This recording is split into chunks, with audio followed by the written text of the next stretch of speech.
Podcast giant Joe Rogan had Real Time's Bill Maher on his show and sparked a new wave of controversy from liberal pundits. Let's watch. Even if I was, now this is just me, but I'm allowed my opinion. If I was 100 billion% convinced I was born in the wrong body, I still wouldn't do anything to my body because medical considerations come first. The idea that you can just take some sort of puberty blockers or just snap on, snap off organs without really hurting myself medically and taking years off my life is ridiculous. And so I would somehow make it work with the equipment I was born with, because we're just not that advanced medically to make it work and still be healthy. I'm sure the response from trans people and people who are advocates of transitioning would say, okay, that's fine, that's you, but other people might feel different. If that's you, that's fine, but other people probably feel differently. And if they want to go ahead and transition, again, I think that should be their right. I think that should be between you and your doctor and, again, your family if you're a young person. But otherwise, consenting adults can do whatever they want with their own bodies, and other people can judge it if they want or say it's not for them, but it's just none of my business. It is pretty remarkable how quickly we slid from I care about freedom, I want to do my own thing, I want my independence from the government. Well, I don't know if Bill Maher cares about freedom, but... Well, Bill Maher, he's been very much, drugs should be legal, I want to smoke my pot, I want to live in peace, I don't want all of that stuff. And the trans debate started saying, well, yeah, we love freedom, we just care about kids. And now it's gotten down to, well, I'm Bill Maher, and I don't want any invasive surgical procedures that aren't necessary to save my life in a very literal way. And therefore, I'm going to rail against other people who want something different for them in their lives. I mean, obviously he's entitled to his opinion. I'm just not sure why I should care about it. Yeah. And what did, I don't know if Joe Rogan pushed back or how he responded to it. I didn't watch the full clip. No, but I think he has a similar... Well, he's so interesting. He used to be, I think, very unfairly characterized as transphobic because he had a very specific critique about whether or not trans women participating against cis women in particularly very violent sports like MMA fighting, which is his area of expertise, was equitable for cis women. That sounds reasonable. You know, after he articulated that view, immediately he was characterized as being transphobic. And in the wake of that, he was very clear to affirm that he has no issue with trans people in other contexts or gender-affirming care or any of those kinds of things. And I haven't quite followed his trajectory since then on this particular issue, but it has been the case of other people that when they have been, I would argue, disproportionately criticized after taking a more moderate, not necessarily transphobic position on these kinds of issues, they go deeper and deeper and eventually do start to take some transphobic positions in response to the criticism they've got, kind of in a, well, if you're going to say this about me anyway, I might as well just lean in, or the people who've embraced me and been nice to me are those closer to this more maybe transphobic ideology, so I'm going to move in that direction because that's just who I'm hanging out with more because my old friends don't want to hang out with me anymore. And we saw this with, Glenn Greenwald wrote an article about this with Maria Navratilova, the tennis player, and kind of charted, and he was making the argument that being kind of disproportionately hostile to people who ask just even a little bit of a question about the equity of gender segregated sports, is it just, are cis women who are segregated from sports in order to have opportunities to compete being disadvantaged?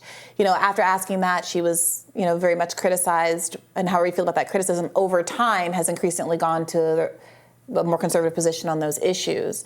And he was arguing that can be counterproductive to the interests of trans activists. I know people are not going to like that argument either, but, that aside, I don't know what Joe Rogan thinks. Yeah.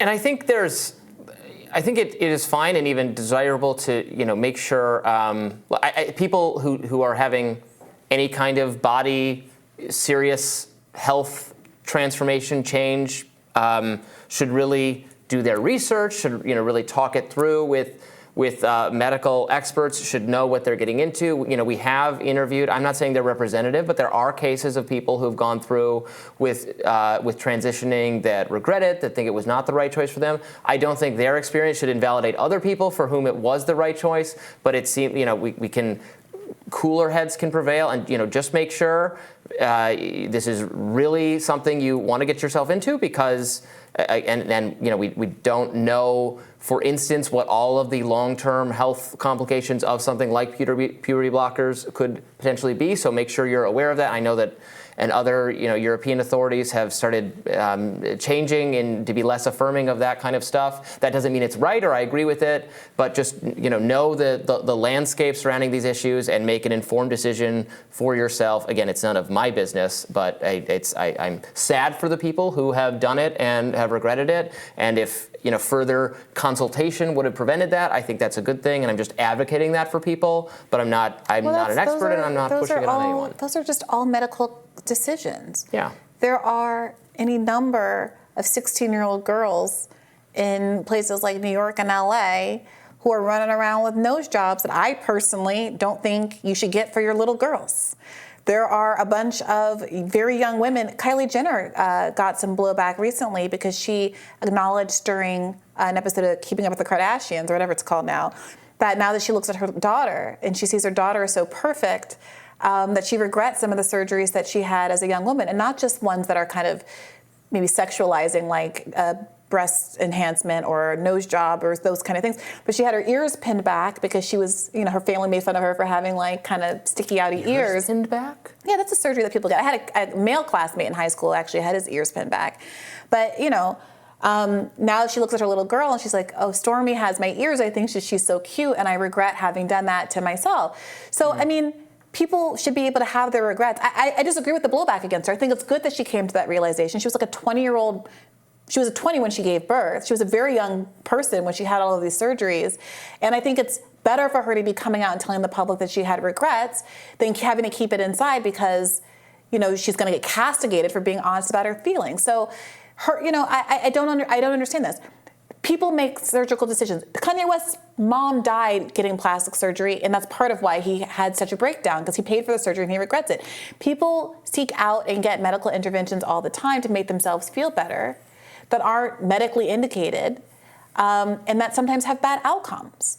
But why is it? That's just none of my business. Right, it's none of my business. I don't, and people who, what kind of weird topsy-turvy world do we live in? Why is Bill Maher talking about it? And talking about it so much, and not even saying, well, I have an issue with the kids because the kids are vulnerable and we need to protect the kids. Just fully sitting on a radio show opining that, well, I would never want to get transition surgery, so what exactly? Where is this discourse led us? Well, I don't know. It's a controversial subject of, I can't blame pundit take-having people for weighing in on the controversial subjects of the day, as we are wont to do. But yeah, I don't know. I think it's controversial that we're the only developed country that doesn't allow our government to negotiate prescription drug prices. I think it's controversial that we have the largest prison population per capita. We talked about that today too. Yeah, because I bring these things up. I think it's controversial that the President of the United States, who heralded himself as the most pro-labor president since FDR, crushed a labor strike. I think it's controversial that Bill Maher, in this very interview, said that the people who were the multi-millionaire show network runners who've paid themselves double-digit million salaries while telling their striking employees that they can't get a pay raise have, quote, kooky beliefs, but doesn't talk about exploiting the labor of their workers as one of the kooky beliefs that's being held by these people who seem to have millions upon millions to pay themselves, but not the employees that create the products that we know and love in all of these streaming services. So, I do think that there is some indication that the right has kind of jumped the shark on this issue to the extent that they were exploiting some real ambiguity that the public had about what direction this was going in and where they should go. They've strayed from safer ground, the kind of sports, maybe kids stuff, and are now just sitting around saying, well, I think trans stuff is weird. And it's like, okay, now you look like the person who's against civil liberties. And people don't like that. Yeah, well, but I don't know. I don't think he was saying, I don't know. I didn't watch the full clip.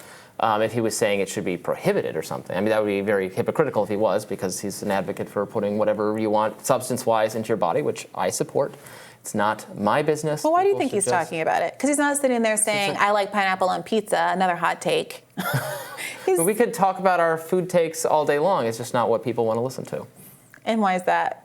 Why do you think that people are so invested in this? Why are people interested in certain things and not others? I don't know, Briahna. Why do they care about aliens so much? Why do well, they? Look, there's more than one Republican presidential candidate that has explicitly characterized, designed their platform to emphasize exactly these kind of issues.